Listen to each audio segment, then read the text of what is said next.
Bueno, muy buenos días o buenas tardes, no sé qué decir a esta hora.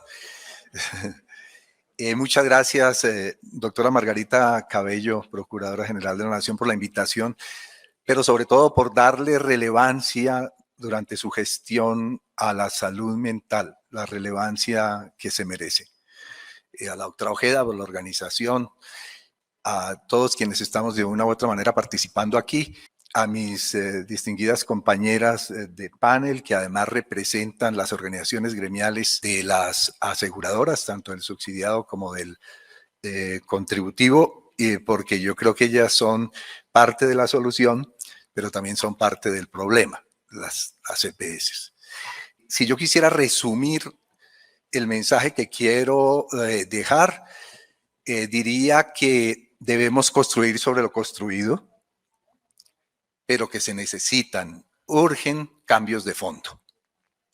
Y eso parte de la reflexión a la que nos llamaron a participar aquí, que hago una reflexión con base en los documentos de política pública que se han citado, pero también en la experiencia, en la práctica. Durante 3 años participé entre el 2017 y el 2020 en un programa de prevención de suicidio y de promoción de la salud mental en el departamento de Arauca. Aquí está el doctor Álvaro Navarro, que fue uno de los psiquiatras voluntarios con quien compartimos jornadas en ese proyecto. Y también desde la mirada de la salud pública, que cambia la perspectiva, porque una es la atención individual y la otra es que nos planteemos qué hemos avanzado y qué retos enfrentamos en términos de los 50 millones de colombianos, en términos poblacionales y no solo en términos individuales. Parto también de algo que está suficientemente demostrado. Hoy hemos escuchado todo tipo de estadísticas de que hay una crisis de la salud mental a nivel global y en Colombia. Si no reconocemos que es una situación de crisis, no vamos a trabajar por lograr consensos para que tengamos realmente herramientas para abordar el problema que estamos viviendo. Entre el 90 y el 2019, antes de empezar la pandemia, a nivel mundial el número de casos de trastornos mentales aumentó 48.1%. Y la contribución de los problemas y trastornos de salud mental a la carga de enfermedad siempre estuvo en los 10 primeros lugares en todo el mundo. Entonces, la situación es realmente, o era realmente grave, y la pandemia vino y reforzó esas tendencias que vemos en las estadísticas que todos hemos manejado aquí. Sobre la pandemia solo quiero señalar un punto que alguna vez le escuché al doctor Alejandro Gómez, al secretario de Salud de Bogotá el año pasado, expresarse de una manera muy significativa sobre esto. La pandemia a nosotros nos ha dejado oficialmente 142.000 fallecimientos. ¿Sí?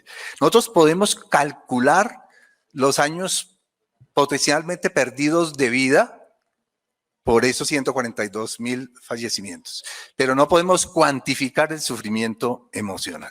¿Sí? Ese solo dato yo creo que debe alertarnos. En una investigación que realizamos durante 2020, encontramos, voy a decir solo los 2 hallazgos más importantes. El primero es, el grupo poblacional más afectado fueron las mujeres jóvenes, entre 18 y 29 años, y las mujeres de bajos ingresos. 1 de cada 2, el riesgo de afectación, por ejemplo, para depresión, estaba presente. Pero otro grupo vulnerable que encontramos que tuvo la mayor prevalencia de depresión, de ansiedad, de estrés, de soledad, fue el grupo de la comunidad LGTBIQ+. Entonces, todos esos datos pues, nos hacen pensar en cómo debemos proyectar nuestras acciones. Entonces, ante esta realidad, lo que necesitamos es una política robusta, como se dice ahora, no solo de atención, sino de prevención y de promoción de la salud mental, que sea implementada de manera coordinada en el territorio nacional a través de planes y programas que sean efectivos. Y subrayo esto de que sean efectivos, porque más adelante voy a mencionar los planes de intervenciones colectivas, que son el medio a través del cual hacemos salud pública, hacemos prevención, y creo que hay un consenso. Acabo de preguntarle al doctor Jorge Toro, que es un conocedor de todo esto, y le dije cuál es su opinión sobre los PICs. Palabras más, palabras menos, no son efectivos. Entonces, si nos mantenemos en esa lógica, no vamos a poder dar en el blanco. Ahora, esa política no la tenemos articulada, integrada. Y esos planes nacionales de prevención, de las rutas, ahora se nos informaba que se está discutiendo todavía la ruta en salud mental, pero todo el mundo improvisa rutas porque hay que darle salida, ¿sí? Y esas rutas son un desastre, se interrumpen a cada paso, no permiten el manejo apropiado de los casos.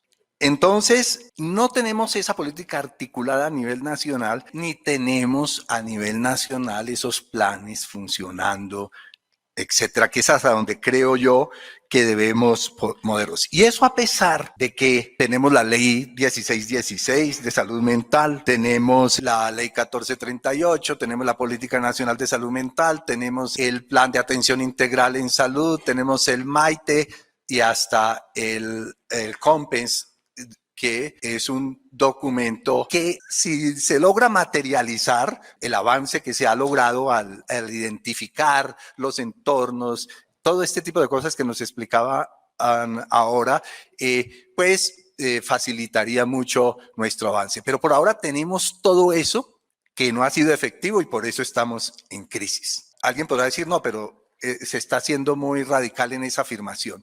No.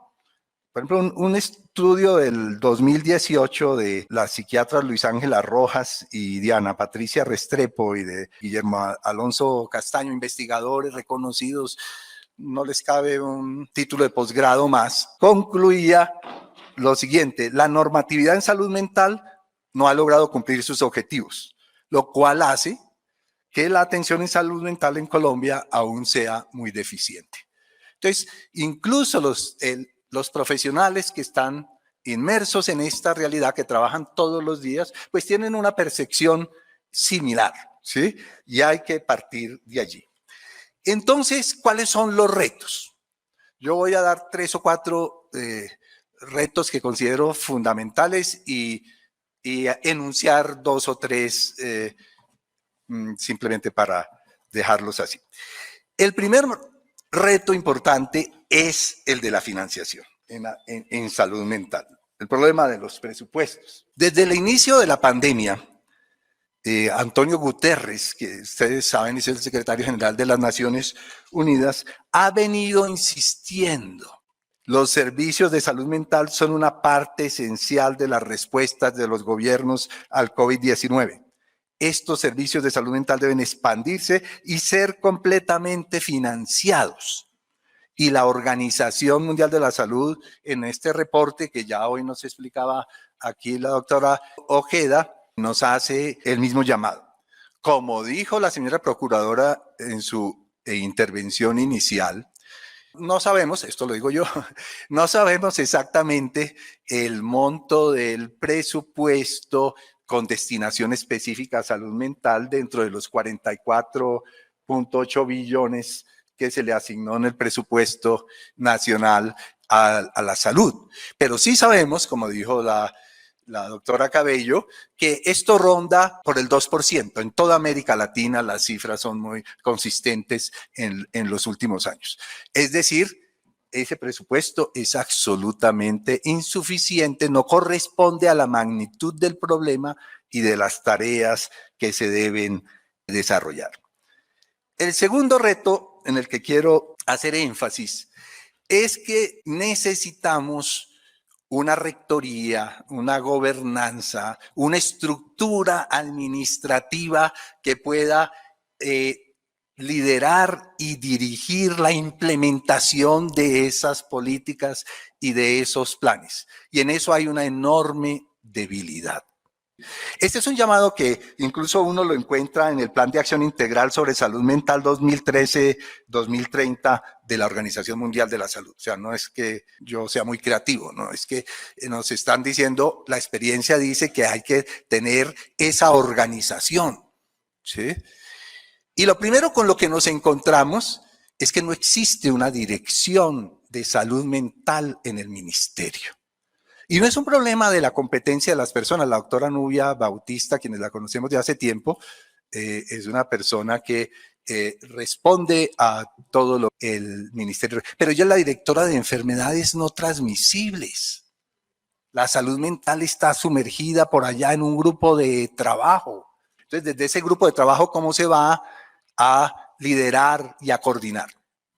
El representante de la Cámara, Jorge Gómez, en el 2020 presentó un proyecto de ley que tiene un único artículo, es dótese al Ministerio de Salud de una dirección de salud mental. Difícil es de creer, pero el Ministerio de Salud se pronunció en contra oficialmente y el proyecto se hundió. Lo otro que me causó mucha satisfacción escuchar a la doctora Nubia Bautista es que se ha avanzado en la conformación de los comités departamentales de salud. Hoy nos decían hay ya 26 departamentos. Y así como existe un Consejo Nacional de Salud Mental que regularmente se reúne y resuelve y atiende los problemas, hace 3 o 4 años no existían esos comités departamentales de salud mental.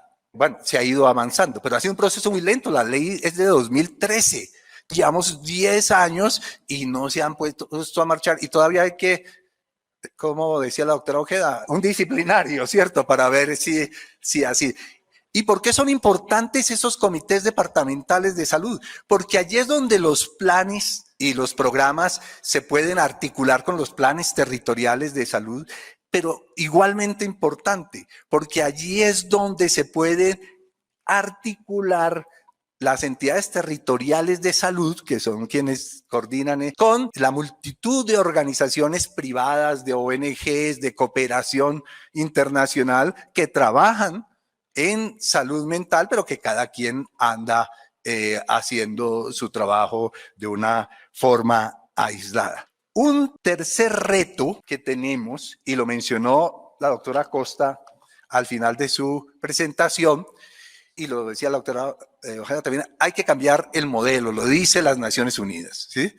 El modelo de salud mental hay que transformarlo, pero no son cambios menores. Es decir, el vuelco hacia la atención comunitaria está en el polo opuesto a lo que llevamos haciendo 30 años desde la Ley 100, cuyo modelo está centrado en la enfermedad, en la atención individual, y entonces todo, el rol del talento humano en salud tiene que cambiar para que se adopte eso. La cultura de las comunidades tienen que cambiar. Cuando la Organización Mundial de la Salud dice hay que cerrar los hospitales psiquiátricos, esas son palabras mayores.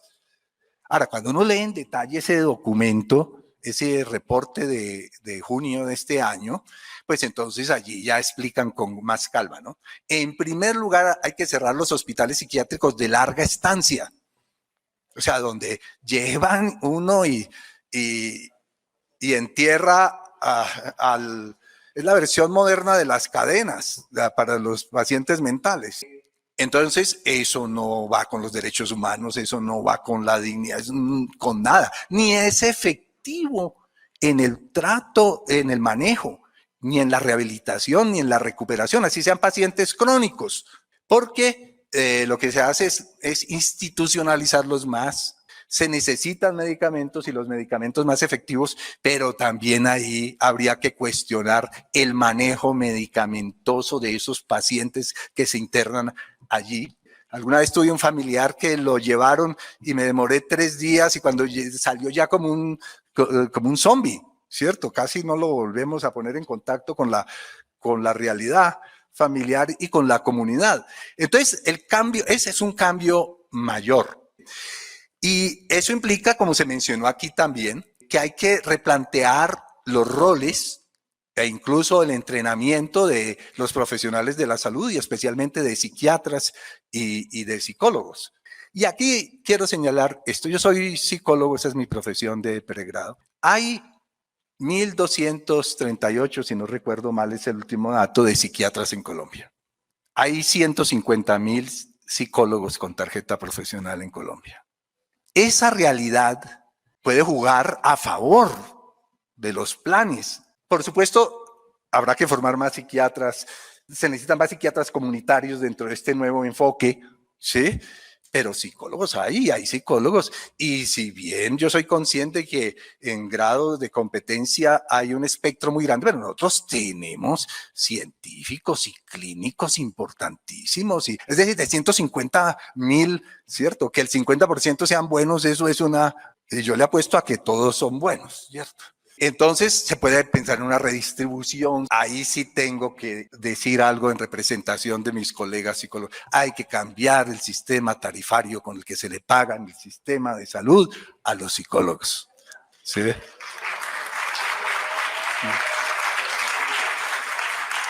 He escuchado a los psiquiatras también quejarse en ese sentido, ¿cierto?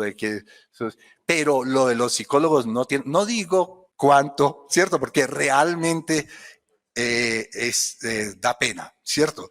Pero entonces, este es un punto que hay que hacerlo. Y llego al punto central que quiero referirme, que es el reto mayor a mi manera de ver, que es la relación entre el aseguramiento, la atención, la prevención de la salud mental. Antes de entrar aquí, alcancé a cruzar 2 palabras con el doctor Hoffman de Positiva. Y me decía, no, es que el eje del aseguramiento es la gestión del riesgo. Y eso algunos lo hemos tenido claro desde hace algunos años, ¿cierto? Y hay que diferenciar entre la gestión del riesgo en salud y la gestión del riesgo financiero. Pues bien, durante los primeros 20 años de la Ley 100, la salud pública brillaba por su ausencia, ¿sí? Luego el aseguramiento se concentró en la gestión del riesgo de la atención, en la enfermedad y todo esto, y eso es muy bien. Con la ley 1438 del 2011 se introdujo por la presión internacional y por la resistencia del movimiento social en Colombia la atención primaria en salud dentro del modelo de salud. Entonces, en estos últimos 10 años ha habido una evolución en la búsqueda de cómo armonizar el aseguramiento con la salud pública, con la prevención, con la promoción, cómo se puede resolver ese aspecto. Eso lo nota uno en el país, en los planes decenales de salud pública, tanto en el primero como en el del 22 al 31, ¿sí? Donde específicamente, taxativamente se dice hay que armonizar esto y esto es con gestión del riesgo financiero. Y es con el PIC. Entonces volvemos a los planes de intervención, ¿sí? Y yo no conozco estudios, pero sí la experiencia de muchos muestra que si esa es la atención primaria en salud, si esa es la prevención que se va a hacer, estamos condenados a que haya 1,000 contratos distintos, a que se llegue a grupos muy reducidos, ¿sí? Porque es diferente. Uno se levanta en Beijing y sale a la calle a las 6 de la mañana y todo el mundo está en la calle haciendo Tai Chi Chuan, parándose en la cabeza, lo que sea, ¿cierto? Aquí un pic de actividad física, pues son 20 personas, 30 personas, 50 personas.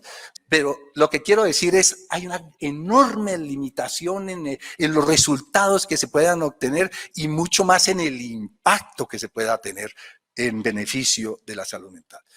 Entonces, el aseguramiento puede hacer una gran contribución a esto si logra dilucidar el problema de cómo hacer gestión del riesgo en salud pública de una forma que sea efectiva. Bueno, de hecho, los PIC y esto, pues, mientras el POS es donde se hace gestión del riesgo para la atención, el PIC, y eso lo hace el aseguramiento, los PICs le corresponden a las entidades territoriales de salud, ¿sí? Y bueno, entonces eso tiene otra serie de problemas que no hemos mencionado aquí y que se interfieren esto. Bueno, eso es lo que yo les quería plantear. Hay muchos otros temas. Por ejemplo, el de los determinantes sociales. Hay que cambiar la forma como se ahorra. Actuar sobre los determinantes sociales, no hacer una junta con los representantes de los ministerios de vivienda, de esto o lo que sea, no es realmente que haya más vivienda, es realmente que haya más nutrición, es realmente que eso se transforme. Lo de las sustancias psicoactivas, ese es un campo específico. Ahora estamos sorprendidos con la frecuencia con que estamos observando, incluso no lo han traducido, chemsex. Entonces, este es un problema de salud mental que debería alertarnos. Y así podríamos seguir sucesivamente mencionando. Pero muchísimas gracias y recuerden, hay que construir sobre lo construido, pero se necesitan cambios de fondo. Muchísimas gracias.